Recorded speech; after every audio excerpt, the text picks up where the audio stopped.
My name is Professor Fred Lazin. I'm a professor emeritus at Ben Gurion University of the Negev, which is located in Beersheba, Israel. I now reside in New York City, where I do research and write. I'm very happy to be your guest lecturer tonight. I would like to thank Ellen Gray, who made everything possible. She worked with me, or she kept after me for months from before the summer until now, and it's because of her that I think everything worked out. I have my background. I was born in Boston. You'll pick that up with my accent. I was a product of young Judea in the United States. I went to Camp Tel Yehuda, the year course. I have a PhD from the University of Chicago in political science, and most of my academic career was in Israel, although I taught at several American universities, including Cornell, Tufts, City University, and UCLA. Tonight, I'm going to be talking about Jews in American politics. And I want to put a little context into this, or put it into context in the sense that when I taught a course of Jews in American politics in Israel, one of the basic questions you ask as a professor in an Israeli university, what about Zionism? Because the Zionist approach to Jews any place is the only place where Jews will ever feel at home is in the state of Israel. All these other diaspora communities, Jews eventually will realize they might not be welcome, and that's it. But then you come to the case of the United States, especially the last 200 years, and you can ask the question, is the United States different? Is it unique? And to some extent, by the time I taught the course the second time, I came to the conclusion, this is about 15 years ago, that the American Jewish experience was a unique experience.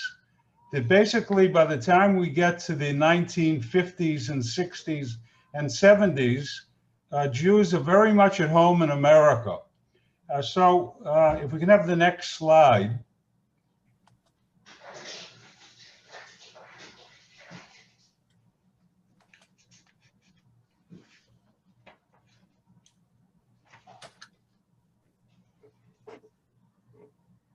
It's not advancing. No, I didn't see the first one. Was that visible? Yeah, the first one is on the screen, but I need the next one. Hang on, just bear with me. There we go. I'm sorry. Okay, fine. So I'm going to be talking, as I talk about Jews in American politics, to some extent it's a process of moving. If we begin with the 1880s, the massive wave of more than 2 million Jews that came from Eastern Europe to the United States. Before them, of course, the German Jews, and going back to the Revolutionary period, Jews from Spain and other places. We're looking at a process in which Jews more or less pass from being outsiders in America to becoming mainstream. And then the question is, what happens by the time you get to the 21st century? But when I was teaching this course in 2008, I really saw it as a process. We're outsiders, and then we become mainstream Americans. So what I'm going to do tonight is to look at three different periods. I'm going to look at Jews in American politics in the 1930s. When they are outsiders, they have very little influence in America. And the major issue which takes place during the 1930s, of course, is Hitler's rise to power, the threat to German Jews, the issue of refugees wanting to come to the United States, Jewish refugees having quotas, and also discrimination by the State Department, which wouldn't let these people in. Some people were afraid of polluting American society. Who needs foreigners, America first, etc.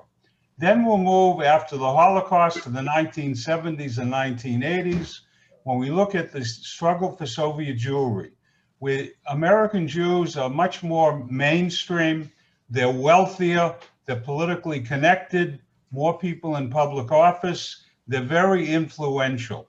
So that's an interesting contrast to the 1970s. And then, of course, we'll look at the Jews today, beginning in 2016 with Trump. After Trump, has the political environment for Jews in America changed? Okay, next slide, please. We'll begin, of course, with the 1930s. This is the first case study, so to speak. In 1933, Hitler comes to power, March, April of 33. And what's interesting to keep in mind is most Jews, if they wanted to, could leave Germany. When Hitler came to power in 33, the objective was to oust Jews from German society, get them out of German society, out of the German economy, out of the German polity, get them out of the country. Laws such as the Nuremberg laws of 1935 took away all their political rights. They no longer had rights as citizens. Many of them lost their jobs. They were out of work. They were excluded from public schools, their children, etc. And then in 1938, you have the Kristallnacht, the night of broken glass, 9th and 10th of November. Hundreds of synagogues are burnt down in Germany and Austria. Tens of thousands of Jewish shops are destroyed, vandalized, etc. And anywhere between 20 and 30,000 Jewish men are arrested and sent to what were called concentration camps, Dachau, Buchenwald, within inside of Germany. Now, what one should remember, and this is important, it's hard to not lose sight of it, that until June of 1941, people could get out. To give you an example, thousands of Jews are arrested in Kristallnacht. Any Jew that was arrested, or almost any Jew that was arrested, if his family could prove that he would leave the country within 21 days or 14 days, they would let that person out of a concentration camp. And how did you do that? One of the places where people went was Shanghai, China. That was the only place in the world. It was occupied by the Japanese at the time, but it was the only place in the world a refugee could come to and without a visa could get off a boat and enter the city of Shanghai. That's a long story to explain, but that was the case. So if you got a ticket, if your wife got a ticket for you for a German boat or an Italian liner to take you to Shanghai, they would let you out of Dachau. I mean, it's an amazing type of thing that happened. But the point that I just want to get across, it's very, very clear. Hitler didn't want to kill the Jews in 33. He wanted them out of the country. The problem was there was no place to go. And if, there's one word here down the bottom, the Evian Conference. President Roosevelt called the conference in July of 38 in Evian, France, to deal with the problem of Jewish refugees. People came from all over the world, including Golda Meir from Palestine. What was the decision at the end? No one wanted to take the Jews. The Dominican Republic talked about taking a couple of thousand, but that wasn't a very realistic option. But it was clear to everyone, no one wants the Jews. Next slide. So there was an organization amongst American Jewry, the top organization. I don't want to insult anyone that belongs to a different organization. It was called the American Jewish Committee, AJC, established in 1906, mostly German Jews. They came before the massive wave of Russian Jews. These were some people that came back then. Other people were the children of these German immigrants. They were mostly in business and in law. They were an elite of American Jewry, very wealthy, mostly in New York, but in other parts of the country, very well connected. Two of the members of the American Jewish Committee Executive Committee were on Roosevelt's staff. Judge Irving Lehman, his brother became governor and then senator from New York, and Samuel Rossenman, who wrote most of Roosevelt's speeches. They saw Roosevelt on a daily basis. If you're an American Jewish organization and you want influence, you have two people in the White House. But they were what we call Stadlanim, a Yiddish word. They spoke. They represented American Jewry. They didn't listen to American Jewry. They knew what was best. Let's move on. Now, the American Jewish Committee had two objectives when it came to Roosevelt and German Jewry. One, they wanted Roosevelt, they wanted to pressure him to protest. In other words, speak out, against Hitler. The other thing they were concerned about to admit German Jews to the United States of America. Now, how did they try to influence Hitler? How did they try to influence Roosevelt? They believed in quiet diplomacy. Shh. We work behind the scenes. We have our people in the White House. They'll approach Roosevelt. They'll get Roosevelt to do what we want to do. The one thing they opposed was protest. No protest. What did they actually do? And it's hard to believe. They approached Protestant clergy in New York and in other cities, and they pleaded with them, you have demonstrations to try to influence Roosevelt to protest Hitler, what Hitler is doing to the Jews of Germany. Why? Because Jews don't protest. Two things Jews don't do in the United States. They don't protest publicly, according to the American Jewish Committee, and they never criticize the President of the United States. Not publicly and probably not privately. In other words, you don't criticize him. Now, in reality, they had very little influence on Roosevelt. Initially, what they tried to do, and this is all in their archives, they said, look, we can't approach Roosevelt now. There's a depression. We have to wait. He has too much on his plate. Let him get organized, let him govern, and then we'll bring up the issue. They lost a lot of time. But in the end, they had no influence whatsoever with Roosevelt. Roosevelt decided whatever Hitler does to the Jews in Germany, it's an internal German affair. The United States is not going to get involved. So the American Jewish Committee, what did they do? When other Jews criticized Roosevelt, they defended Roosevelt. Why? Jews don't criticize Roosevelt. But even someone like Rabbi Stephen Wise, who was in the American Jewish Congress, who demonstrated, he wouldn't criticize Roosevelt. He always thought Roosevelt in the end will help the Jews. Now, one of the ironic things, if you read I used to do research in the archives of the American Jewish Committee. Adler was the president, the rabbi. He was president, head of the Jewish Theological Seminary in New York. He was president of the American Jewish Committee.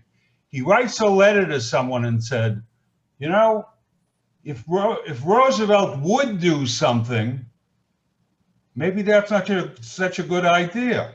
Because if he comes out and he criticizes Hitler, what will be the reaction in America? They'll think the Jews control Roosevelt, and it will lead to more anti-Semitism.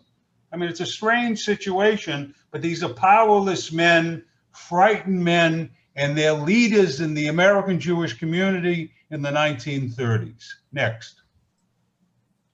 So what about rescuing German Jews? There were quotas at the time. Why did we enact quotas? Because the same way today, a lot of people aren't excited about Asians, about Muslims, about Africans coming to America. Well, in the 1920s, they didn't want Jews and they didn't want Italians. Why? They're not Protestant. They're not white. They're not real Americans. They're dirty, filthy, and they smell. All that's in the newspapers, in books, anything you want to read. So what happened? They instituted in 1924 quotas. Germany was a good country. It's in the north, mostly Protestant. They allowed in 25,000 German refugees a year from Poland, which is in the east. The Slavs, the Catholics, they allowed 2,000 or 3,000 people, 25,000 from Germany. Now look what happened. In 1933, when Hitler comes to power, 1,300 Germans, Jews and non-Jews, emigrate to the United States. In 34, 3,500. In 37, after the Nuremberg laws, you only get 11,000. It's only in 38, after Kristallnacht, you get the quota full. Why wasn't the quota full? Didn't Jews want to leave Germany? They were begging to leave. They lined up every day at the American consulate. What happened? LPC, likelihood to become a public charge. You needed an affidavit from relatives or someone in the United States that would vouch that you wouldn't become a public charge. Police report. I'm a German Jew. I fled to Paris. I fled from the Gestapo.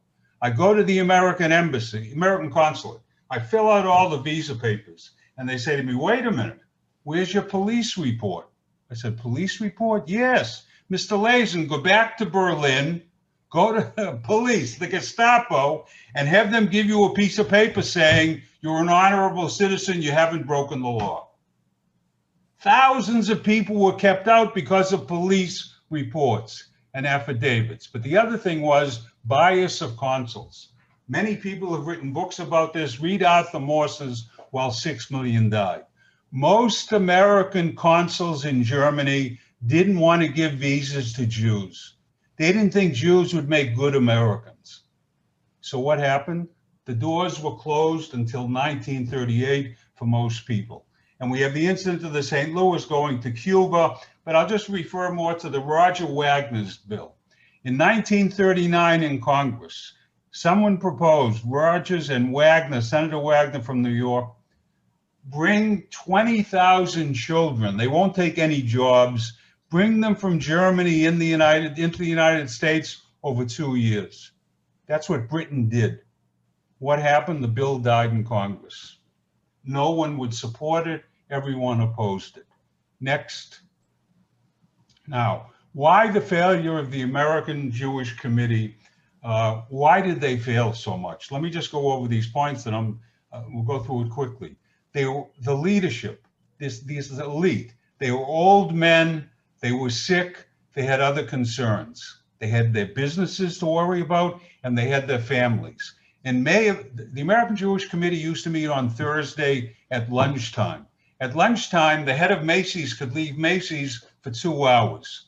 Wall Street lawyers could come uptown for a meeting for 2 hours on Thursday. In the May of '39, they decided we need to have a special meeting on a Sunday where we can spend the whole day talking about what's Hitler doing, what is about to happen in Europe with Hitler. They expected war. They sent out hundreds of invitations all over New York to all the leadership of their organization and other organizations. What happens? They never held the meeting. What was the reason? Think about May. What do you do if you're wealthy in New York and it's May? You go to your country home. You go up to Lake George and other places. We can't come to the meeting. We have to take our families to our country home. We're very, very sorry. So other things were more important to them. But they were outsiders in Protestant America. They were insecure. They were frightened of anti-Semitism. There was also an economic depression and isolationism. Remember this term. Where did America first come from? The Depression. America has to come first. Forget about people in other parts of the world that want to come to America. We should be concerned about our own. But the Depression really was a scary thing. Tens of millions of people are out of work. How can you bring refugees into the United States? And there was another problem, anti-Semitism, which had become mainstream in America. And you have your choice. There were the nativists, Gerald L.K. Smith, the Protestants, Ku Klux Klan. They hated Jews, as well as the blacks and Catholics. And then there were the Catholic anti-Semites. Father Coughlin. The most popular program in America was Father Coughlin's Saturday Night Talk. He had more people listening to him than any other American. And what was Father Coughlin? A die-hard anti-Semite. Jews control America. Jews are making us poor, etc. And then, of course, you had the German Bund, Hitler's people. I live in the Upper East Side. This neighborhood was flooded with Bundists, not Jewish Bundists, but Nazi Bundists. They had their rallies here. And let me just close with one thing about America in the 30s. Take Ed Levy. I'm a graduate of the University of Chicago. He became president of the University of Chicago. In the 1940s, he's studying for a PhD in American literature. He's called in by his professor, and the professor says, Ed, why are you writing a dissertation in English literature or American literature? And Ed said, what are you talking about? You're my advisor. I want to finish. He said, Ed, you and I know one thing. You'll never get a job in America. No major American university is going to hire a Jewish professor. So what did Levy do? He was smart. went out and got a law degree, ended up becoming 30 years later, the Attorney General of the United States of America, and also president of the University of Chicago. But America had changed, and let's move on. But this is the 30s, part one. Okay, we now move, there's the Holocaust, 300,000 Americans fight in World War II. World War II changes America. You might remember there's a famous postage stamp, the story of the four chaplains. There's an American destroyer went down in the Atlantic, a Catholic priest, a Jewish rabbi, two Protestant ministers. The four freedoms of Roosevelt, the idea, what are we fighting for in America? We fight for religious freedom. America is a country of Catholics, Protestants, and Jews. Jews fought in World War II. In 1948, you have the State of Israel, and I even refer to the 58 book by Leon Orris, Exodus. The sense of pride that Israel gave to American Jewry. We could have a whole hour talk about it. Some people say American Jews got a backbone because of what happened in Israel in 48, or even from reading Exodus by Leon Orris. Any of us that read it at that time know what the feeling was like. But there were changes that took place in America during World War II and after.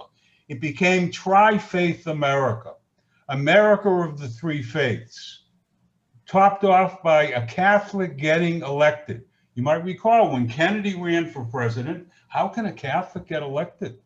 What about the Pope? What about Rome? And he had his famous press conference where he talked about that. But America had become tri-faith. Jews started moving to suburbia, leaving the cities. They started succeeding in business, in higher education, in government and politics. And even there's the comment, many people see by the 60s, Jews are becoming white. Now, I'm not trying to be a radical on radical racial theory, but by the idea of becoming white is almost Jews are becoming mainstream like everyone else and accepted as being Americans. That's the point what I mean by becoming white. And even Black Power in 68 changed the Jewish community in this sense. If the blacks can say, there's more than one public interest. We have a public interest. We have an interest as Black people. We see things differently.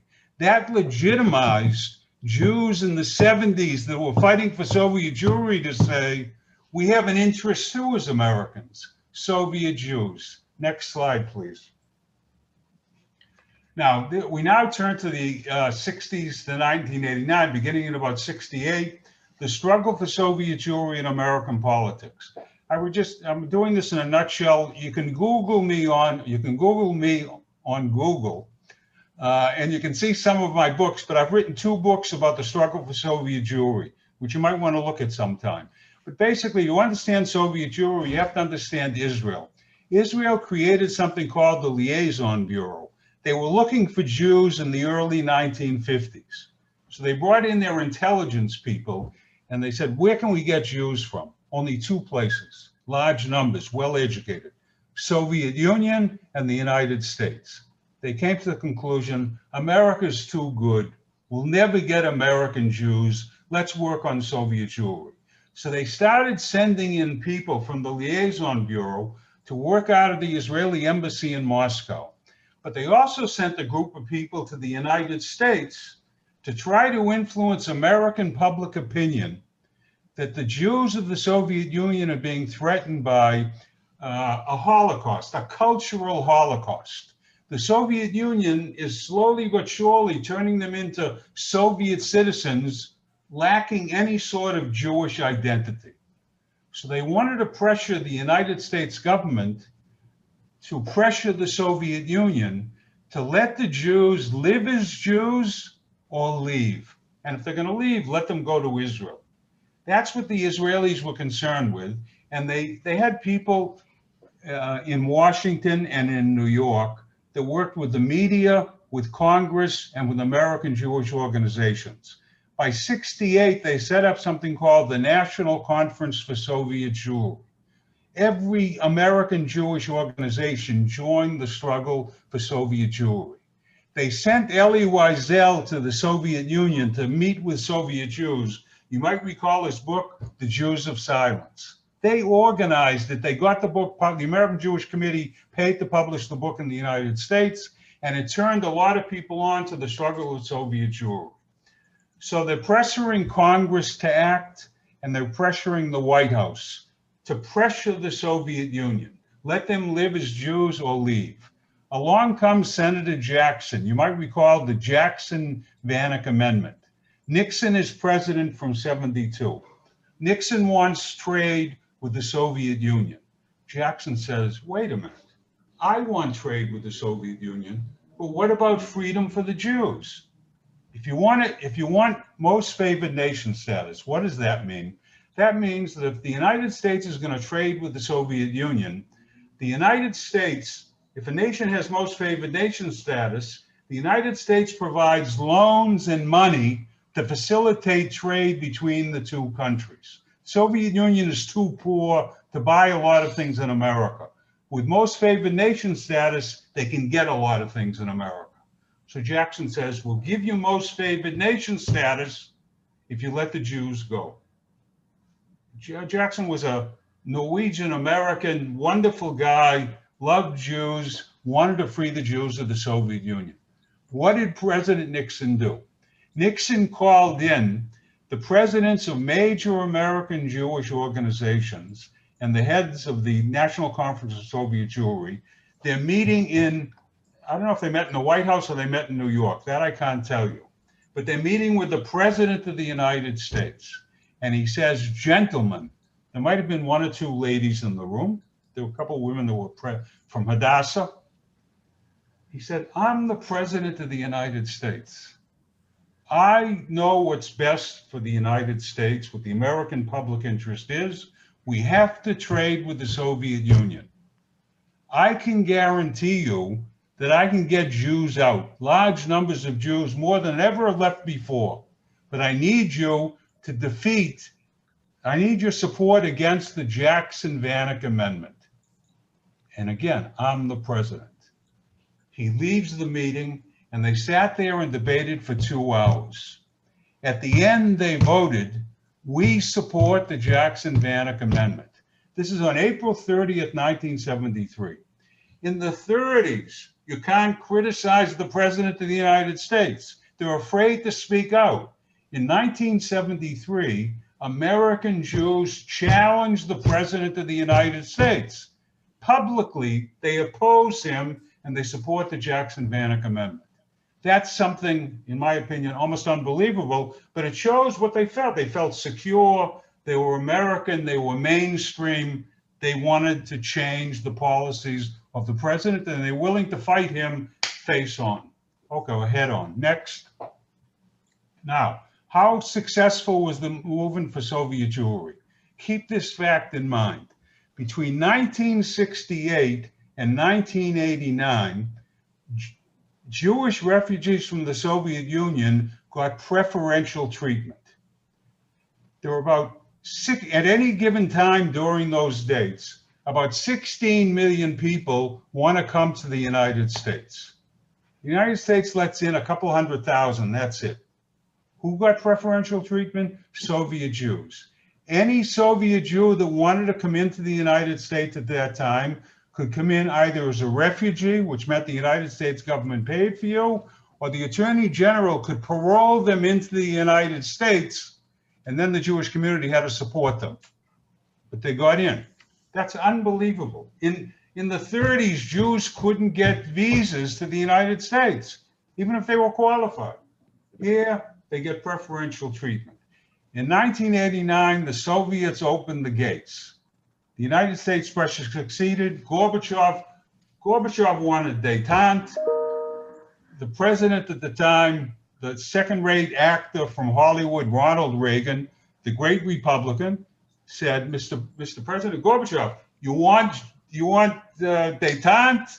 Let the Jews go. And they left. He said, fine, we'll open the gates. They can all go. And for those Jews that want to stay, we'll give them all the rights, all the religious freedom they want. Now, what happened? And this is something to keep in mind. Okay, well, one could say the Jewish community is most powerful, without a doubt. That was my initial conclusion. But then someone explained to me, you have to keep in mind there was a Cold War going on. Who was evil? The Soviet Union. Where did these Jews, where were they coming from? They were coming from the place of evil. Therefore, everyone wanted to get them out because we're rescuing them from the evil of the Soviet Union, from communism. Now, keep in mind, many of the people in the beginning, or most of them, were going to Israel. So even if you were an American Midwest congressman, let them go, you knew they were going to go to Israel, not to the United States. What happened in 1989? In 1989, when the Soviet Union opened its gates, the United States closed its gates. They put a quota on Soviet Jews that wanted to come into the United States at about 40,000. Now that might not seem, that's a lot of people, but it's still limiting it. It made it harder for people to come in. That was the famous deal of 1989. The American Jewish community supported that quota. In other words, they agreed to close for many Soviet Jews. Why? Because they're going to go to Israel. You know, let them go to Israel. You know, there were worse places in the world. Israel is not so bad, etc. But, you know, there is this sense, if you look at this whole period of American Jews, we have arrived. And then in 2000, we had Lieberman, vice presidential candidate, an American Jew. Something never happened before in America. Take a look at the Supreme Court. At one time, 3-4 justices. There might have even been a fourth, although he wasn't nominated by Barack Obama, etc.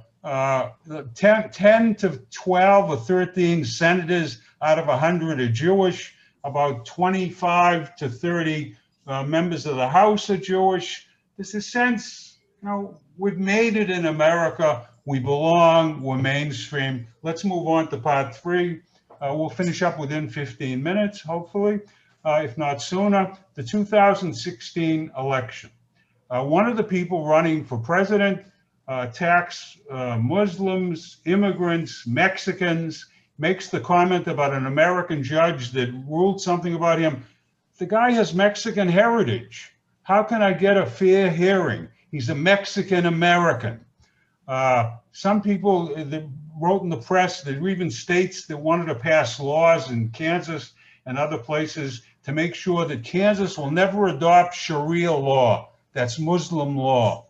And then the question being raised and discussed, can Muslims be Americans? Now, for some American Jews, not all, and if you don't feel this way, you don't have to agree with me or the way I see things, but some American Jews started remembering the past in the 1930s when the way they talked about immigrants, the way Trump and some of his supporters talked about immigrants coming in from shithole countries, excuse my language, but that was used.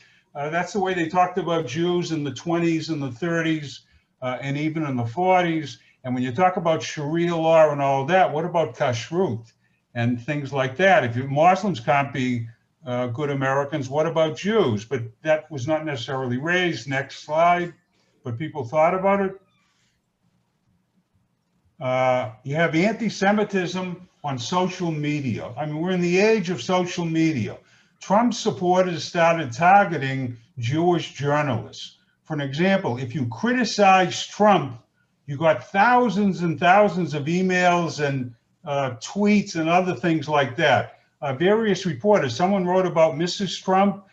She got pictures of herself being pushed into a gas chamber, being gassed and other things like that. Hundreds and hundreds of these phone calls, etc. But basically, tweets normalize the anti-Semitic language in public discourse. They retweeted, one of the presidential candidates, I won't tell you which one, he retweeted something related to Hillary, where he accused Hillary of being the most corrupt politician ever, showing dollars and a Jewish star, which was taken from a white supremacy site. You had Breitbart with Bannon saying, well, we're a platform for the alt-right, which included white supremacists, anti-Semites, and others. but he was very, very proud of what they did. Now, there was the final thing I just want to mention was this, because this mattered to me a long time ago. Trump had his final video, and if anyone wants to, you can copy down the site, the link.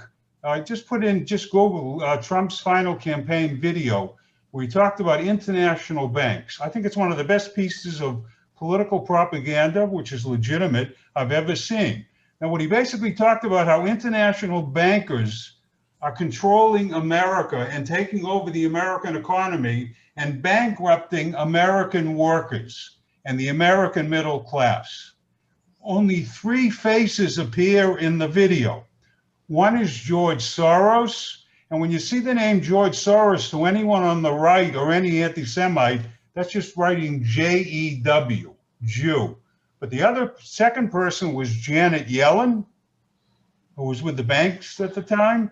And she's also Jewish. And then Lloyd Blankfein, who's the CEO of Goldman Sachs, who's also Jewish. So there are 3 people that appear in this video. All of them are prominent American Jews and identified as Jews.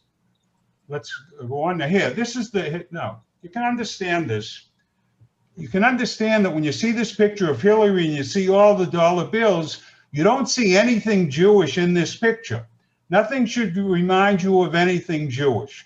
If I quote the candidate, he would explain, this is not a J star. This is a sheriff's badge. She's a sheriff. That's what it symbolizes. Okay, you want to believe it? Believe it. Okay, now, you have the candidate that neither condemned nor disavowed anti-Semitism, white supremacists. You have an influential public figure who enables, tolerates, excuses, and pumps Jew haters. The dog whistling. On Alex Jones, who thinks and goes on the radio, very, very popular radio TV programs, talks about Jews controlling America, still does it. Your reputation is amazing, says Trump, when he's interviewed on the program during the campaign. When he's asked about David Duke from the Ku Klux Klan, I don't know who the guy is. What do you want me to condemn him for? I don't know who he is. They interacted many, many times before that. That's lying. And of course, Charlottesville, Jews shall not replace us. Some of us saw scenes which reminded us of Nazi Germany, but it's in the heart of America. Jews will not replace us. And his comment, I think there's blame on both sides. Okay, let's move on. Now, the election of 2020 and American democracy. Joe Biden wins the presidency, Trump loses. Trump creates the big lie, the election is stolen. Unfortunately, the last person with the big lie theory was someone named Adolf, who came to power in the 1930s. The events of January 6, 2021. You actually had in the United States of America an insurrection against the Constitution and the rule of law. It happened. In other words, Trump tried to have a coup, to stay in power by preventing the election of Joseph Biden. In other words, he uses the Department of Justice to do that. He approached governors in states to do that. He approached the vice president of the United States, and then he sent a mob to the Capitol to prevent that vote, that final process, according to the Constitution, that takes place in Congress, to prevent that from happening. Fortunately, it didn't happen. So you have a situation in which Trump and the leaders of the current leaders of the Republican Party oppose the democratic process set down by the Constitution. Next slide. We're finishing my conclusions. Jews in America, is it a unique experience? Is the United States exceptional to almost every other chapter in history? There was this evolution over the last 150 years. However, when you come to Trump, it raises question marks. It raises question marks because Trump in 2020 is a threat to American democracy, not accepting the election results, efforts to alter the results in Georgia, the January 6th insurrection, and the Republican Party today has become a party of a personality cult. Next slide. Now, this is the final point I want to make. Trump will probably run in 2024. His people control several states' governments, and they're preparing, creating a situation in which when elections take place, secretaries of states might be able to overturn the election, the secretary of state, and then the state legislature might then vote a different set of electors. Most people have never taken Trump seriously, but we see the checks and balances don't work. Party loyalty in Congress is more important than loyalty to the Constitution or to the branch of government. Now, Trump, if he does get reelected, he doesn't allow for dissent. He has no respect for law. He'll probably use the office to enhance his own wealth and power. Now, you can ask the question, how will Jews fare if Trump is elected? So you can think about, one thing to think about, Charlottesville were extremists. I don't know if Tucker Carlson is an extremist, but Tucker Carlson works today for Fox News. Tucker Carlson talked the last month about replacement theory. Now, he didn't use the term Jews will not replace us, but he refers to the same white supremacist theory. It's mainstream now in the United States on American television. You don't need fanatics from the Ku Klux Klan or Nazis marching saying Jews will not restrain us. My final point, and my point is this. Forget about Trump and anti-Semitism and Carlson and all of that. It's really not the issue. What the real issue, which we as American Jews have to realize and face, is we might have a situation in which democracy is threatened and democracy is overthrown. That's the threat. It's not the anti-Semitism. If that happens, what are the consequences for American Jews? Every time in history, when there's been a dictatorship, something has happened to Jews where Jews have been in those societies. Thank you. All right, check and let me know whatever you can. It's next Wednesday in Woodbury. I can't hear. I hear. Are you asking a question? Because we're opening the floor up to questions. Okay.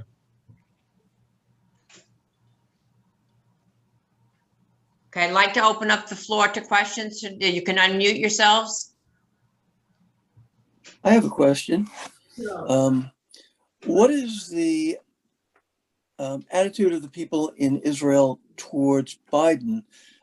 Trump had a very good relationship with the leadership in Israel prior to the 2020 election. What is the current attitude right now there? Oh, well, I have to admit that I'm here in the United States. I'm not in Israel, so I can't give you an up-to-date, authoritative response to your question. But the one point that I would emphasize is the fact that the leadership in Israel has changed. There's different leadership in Israel. Now, one of the major issues in Israel, Bibi Netanyahu was in love with Trump. He liked Trump.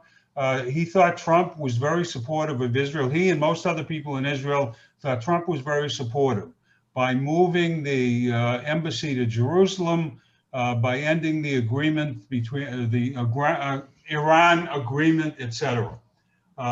Now, Biden has a lot of friends in Israel. I doubt that the support for Biden is the same as the support was for Trump. But the one fact that I want you to keep in mind, the Israelis today are facing an almost nuclear Iran, which might not have been the case today if the Iran agreement had not been ripped up. Now the other point is, I mean, the point where they disagree is, but they're waiting to see what's going to happen. Basically, with the one accomplishment, which is very, very important for Israel, opening up relations with other Arab states, the Abraham Accords. The one thing about that they sort of left out was the whole issue of the Palestinians. Biden has signaled that he wants to bring about again a discussion of a possible two-state solution. the current Prime Minister of Israel is opposed to a two-state solution. Although in his government, for the first time in Israeli history, we have an Arab party. That's never happened before. You have a right-wing prime minister with a coalition that includes rightist parties, centrist parties, a leftist party, and an Arab party. That's new. So the book is open on Trump vis-a-vis Trump. The book is open on Biden vis-a-vis Israel and what the Israelis think. They're waiting to see. I see there's a couple of chats, the questions. I don't know if you see them, Fred. Oh, I wish I could see him, but I can't see him here. Margaret, can you make those visible unless those two people want to pose their questions directly to Dr. Lazin? I have two comments here.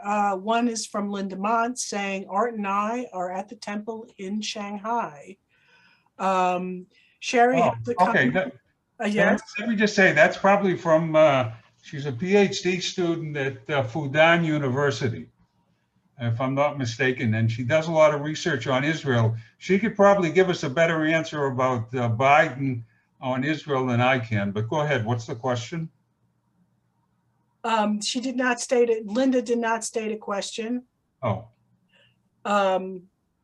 Okay. Let's see if she's gonna. There was a secondary comment from, it said Sherry. Sherry, did you want to voice that comment? I can't. Well, it says, what is your feeling about Tlaib, Omar, etc., who are Democrats? Oh. Okay, my wife hates them.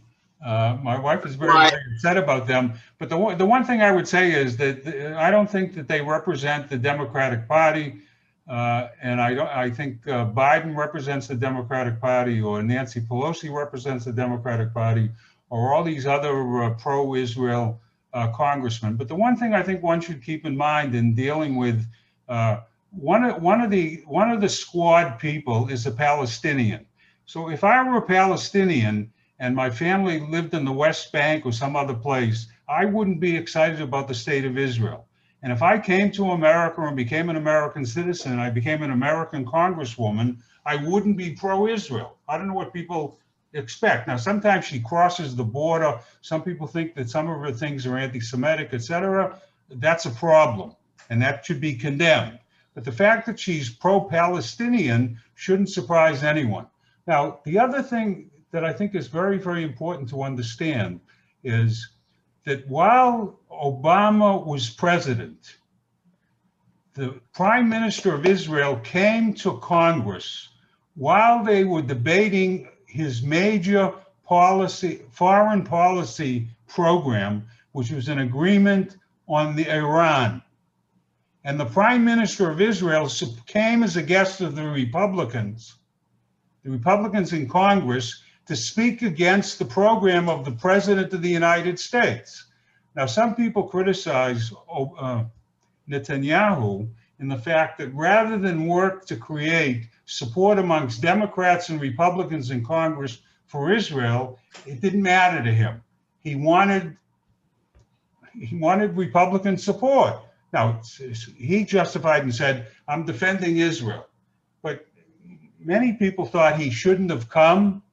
It was a losing cause because in the end, Congress voted in favor of whatever Obama wanted, and it went through. He couldn't block it. But to have a member of a foreign government come to the American Congress, side with the opposition to the president, and criticize the policies of the president, you don't do that. So some people think there's payback among some Democrats that want to get back. They resent what Netanyahu did. And that includes some Jewish Democrats and Jewish supporters of Israel, et cetera. I think it was a mistake. But that's part of the reality. I think the current Prime Minister of Israel is interested in building support amongst Democrats and Republicans for the state of Israel.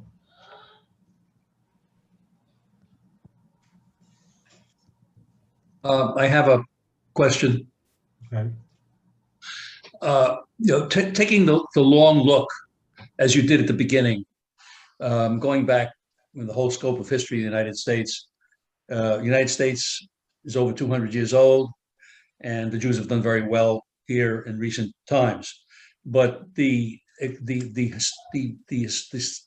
time scope of Jews prospering in the United States, as you point out, is only about, I don't know, you have to say maybe 60 years, where Jews have really come into prosperity and power. Now, my question to you is this. If you look by comparison to the history of Germany and the Jews that lived in Germany prior to Hitler's accession to power, they had a very long period of tolerance and prosperity and became fairly well integrated into German life in professions and in many other culture and so on and so forth. The Jews of Berlin, we will remember, were among the most celebrated and one of the most vigorous cultural forces in Germany. So my question to you is this: have you done a comparison, and what makes you, what would make one point out the United States in terms of the length of time in which Jews have prospered and gained power here versus the length of time which Jews have prospered and gained power in Germany up to the point of Hitler's accession? Okay, I don't think that, I wish I knew more about German Jewry. I read a book by Saul Friedlander, and there was someone that used to write for Haaretz. The book is called The Pity of It All about German Jewry from the beginning until the end, from the the Enlightenment till Hitler. It's a sad and tragic story. But I think that German Jews prospered, but they often had to pay the price in the beginning, which, you had a little bit of it in the United States, but not the same way. A lot of people had to convert to be accepted. They had to convert to get advancement, etc. Yes. It took much longer to get political rights in Germany than it did in the United States.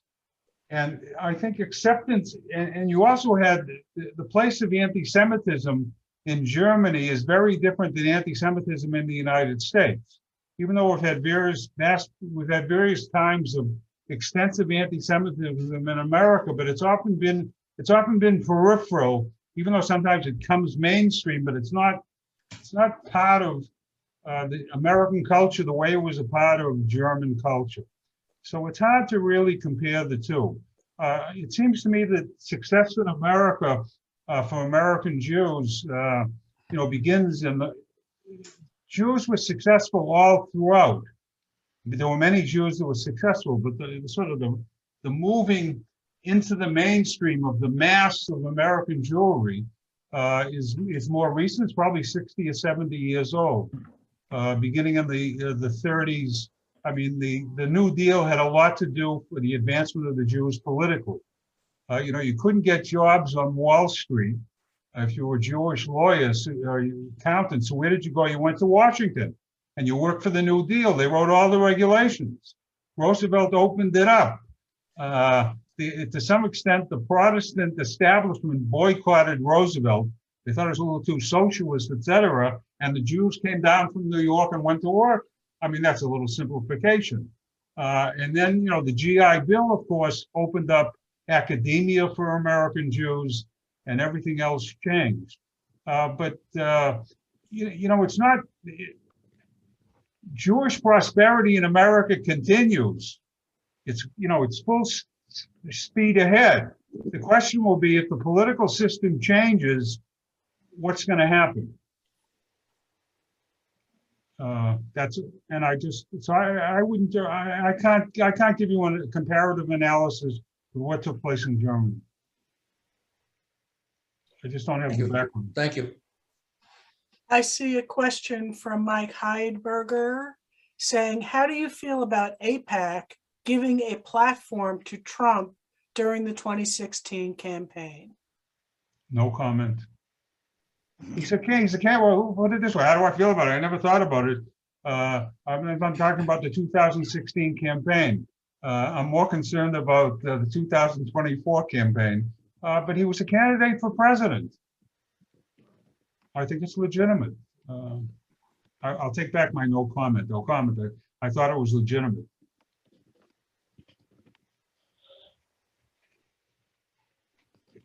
Any other thoughts or questions you'd like to pose to Dr. Lazin?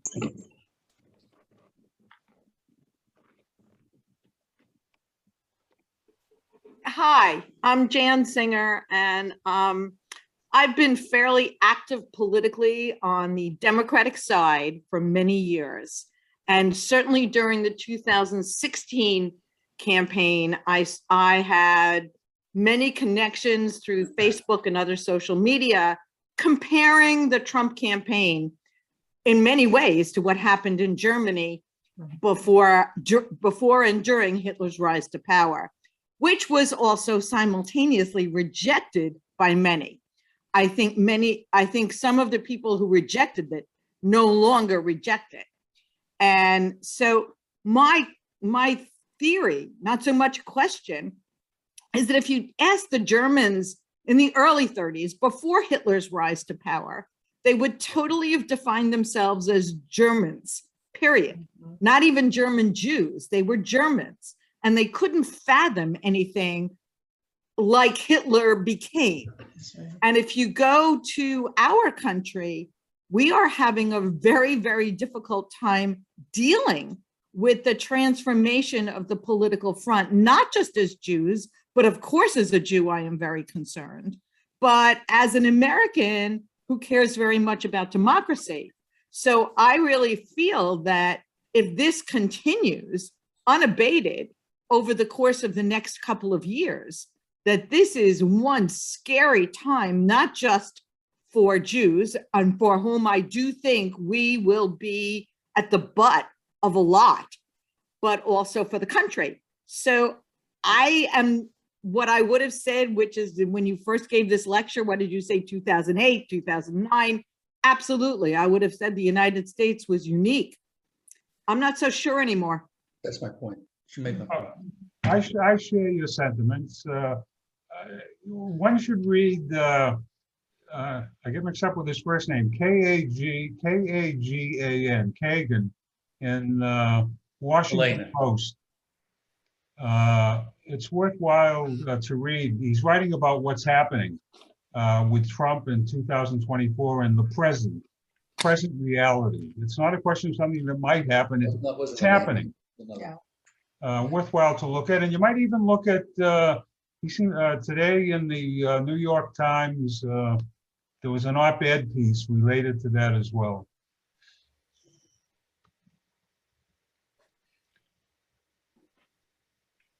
But but again, it's not.